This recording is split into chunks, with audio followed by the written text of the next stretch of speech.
Good day. My name is Matt, and this is day 7 of 30 days of intuitive eating, a journey of noticing and listening to the body's natural wisdom. This course was created by Megan McElroan with intention inspired.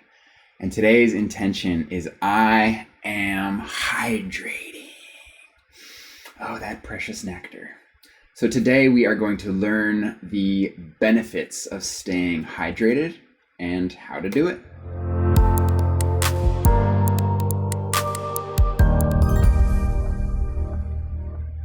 And now, our intuitive eating guide, Megan.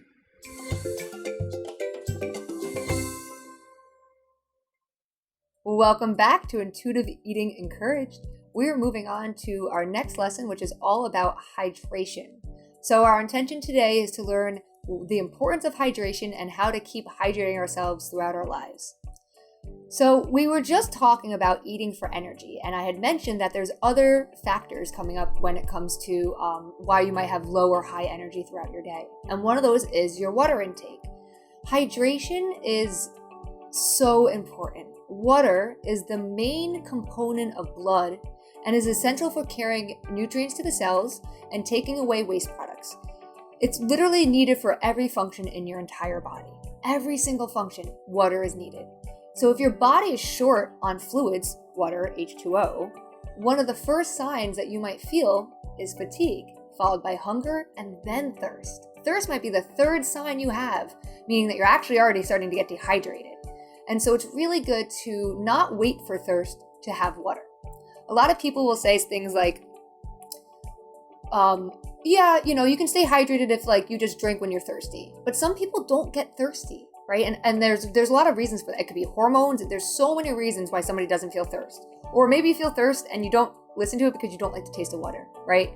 And so it's not about trying to wait for thirst to have water. It's more about drinking enough water for the day. So figuring out what your water intake needs to be for the day and having that.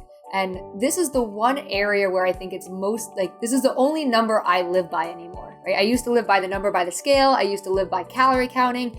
I used to focus so much on numbers and not listen to my body. And while it's still really important to listen to your body for thirst, drink whenever you're thirsty, this is the one area where I aim for a certain number of ounces of water a day.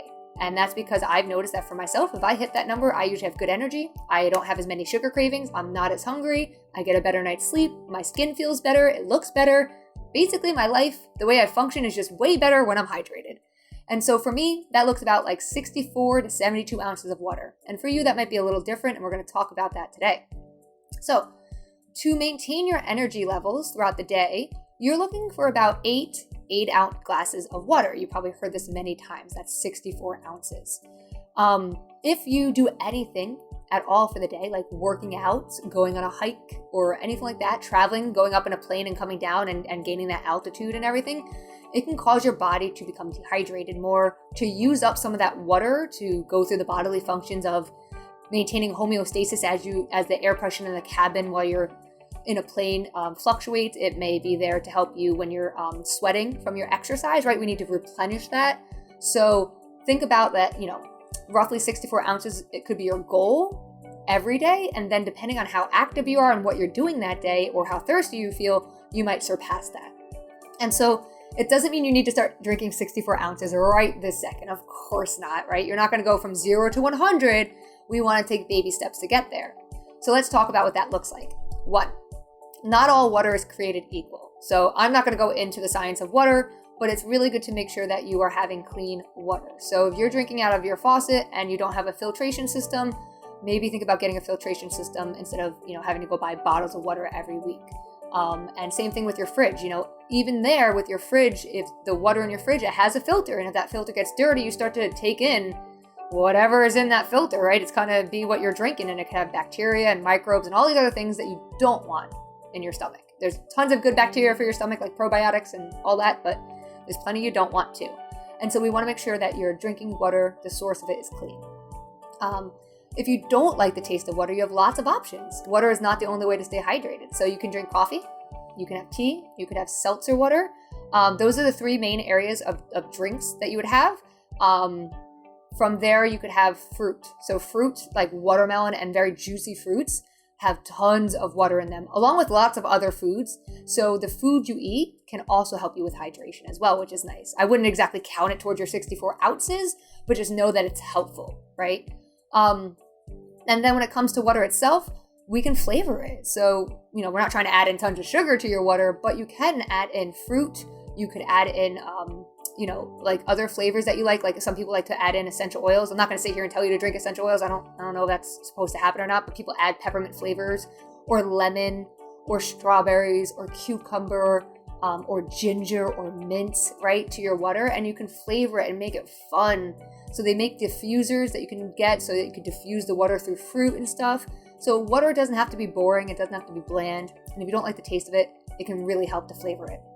I'm a huge fan of the LaCroix Pamplemousse, like a grapefruit seltzer water. I think they're delicious.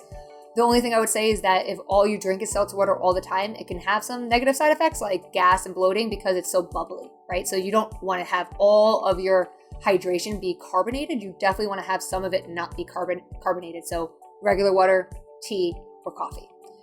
And if you're using coffee and tea for most of your hydration, there's nothing wrong with that, but just consider a few things. One is, I look at my hand. I don't know why. It's right there. One is what you're putting into it. So, if you're loading it up with sugar, if you're loading it up with like 7 servings of creamer, you're adding a lot of calories, a lot of sugar. And while it's still going to hydrate you, your body's going to need to use a lot of that water that's in the coffee or tea to help you digest and break down all the sugar you just took in. So the less you put into it, the better there. Not that you can't put anything into it, but kind of like a majority thing, like 80% of the time, if it's not loaded with sugar and creamer, 20% of the time it can be, right? Same thing with, and then with tea and coffee, is just be careful with caffeine. So if you're somebody who has trouble sleeping at night, then making sure that you stop caffeine at a certain time can be really helpful. For me, 2 p.m. is my cutoff time. If I have caffeine after 2, I am going a mile a minute till midnight. So I learned that the hard way. Listen to your body with that. You can get a decaf tea or a decaf coffee, or just switch over to water. I would stay away from most electrolyte drinks. So anything that's like an electrolyte drink, like Gatorade, they're not off limits. They do work, right? They have a lot of electrolytes in them. They do work for hydration, but consider that these are made for extreme sports. So somebody who's doing a long distance run or a bike ride or hiking or anything like that, or if like you just drank last night and you're super hungover, it could actually help a lot because it has a lot of electrolytes. But on a day-to-day basis, if you're drinking enough water, you don't need these extra like Gatorade type drinks because they're full of sugar. They really are. And even if they're not, even if they have 0 sugar, something in that is making it sweet, a chemical, and you want to be aware that that can cause more cravings. Not that it's off limits, right? Nothing's off limits, but just be aware that usually, having these sugary Gatorade drinks that are quench thirsting, like, they quench your thirst and they're full of the things you need to feel hydrated, they're not always the best choice, especially if you're drinking them all day long. And then things like soda, that's just not hydrating at all. So it's not off limits. It's not that you can't have soda, but if you think that having soda all day long is going to somehow hydrate you, it's not true. It's probably going to dehydrate you more than anything. So we really want to focus on tea, coffee, water, seltzer, and food that is watery, like watermelon, for your water intake. All right, so your goal going forward is to slowly ramp up your water intake. And so each day going forward for the rest of this program, we are going to have a little micro challenge for how much water you want to drink for that day. And I will be doing that with you, and we'll be talking about it as we go forward. All right, that is the end of this lesson. And if you have any questions on water intake, please let me know. And I will see you in our very next lesson. Have a great day.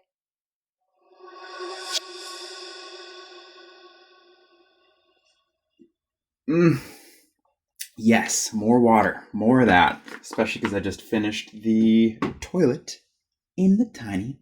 You want to see?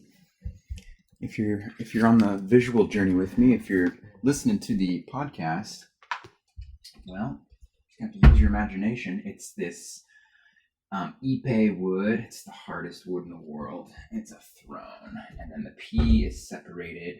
It's a composting setup, so the pea is separated and it flows out, and then the solids go in the back, and those are taken out manually.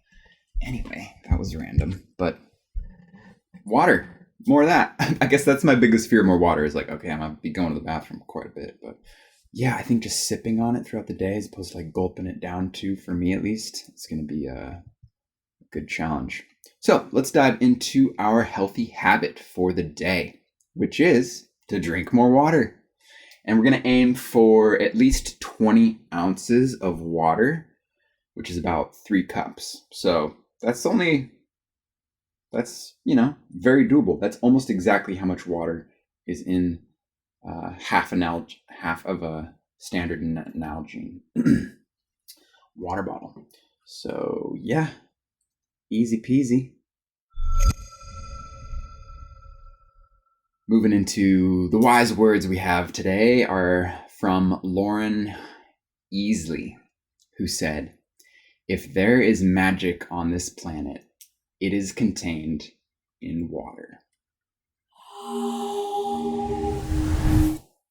And bust your journal out, because today's journal prompt is to ask yourself, how might your energy, your mood, and your fullness level change if you drank more water? So go ahead and hit pause and give yourself a chance to journal on this.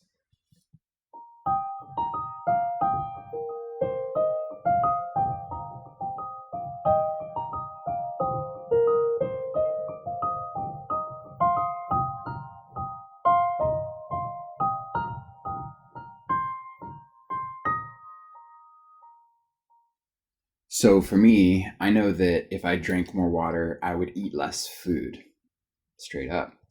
And so since overeating has been my biggest challenge with food, bring on the water.